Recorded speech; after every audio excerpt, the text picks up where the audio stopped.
মাঠের জমি থেকে আজকে টাটকা টাটকা কটা ঢ্যাঁড়স তুলে এনেছি।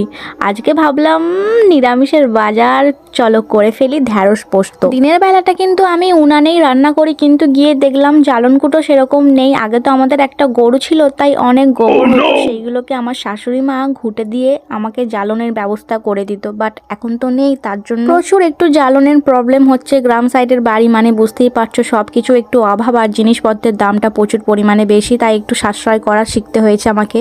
তো যাই হোক, আজকে গ্যাসেতেই রান্না করতে বসে পড়েছি। তো আজকে করছি আমি ঢ্যাঁড়স পোস্ত। নতুন করে তোমাদের কি বলবো ঢ্যাঁড়স পোস্ত করা, তোমরা তো সবাই মিনিমাম জানো ঢ্যাঁড়স পোস্ত কিভাবে করতে হয়। কেউ হলুদ দিয়ে করে, কেউ বা বিনা হলুদে করে, কিন্তু আমার কাছে মনে হয় যে বিনা হলুদে এই ঢ্যাঁড়স পোস্ত বা যে কোনো পোস্তই হলুদ ছাড়াই বেশি খেতে ভালো লাগে। তোমরা যদি কেউ পোস্ত নতুন কোনো আইটেম জানো তাহলে প্লিজ আমাকে কিন্তু কমেন্টে জানিও, আমিও কিন্তু ঘরে একদিন ট্রাই করব।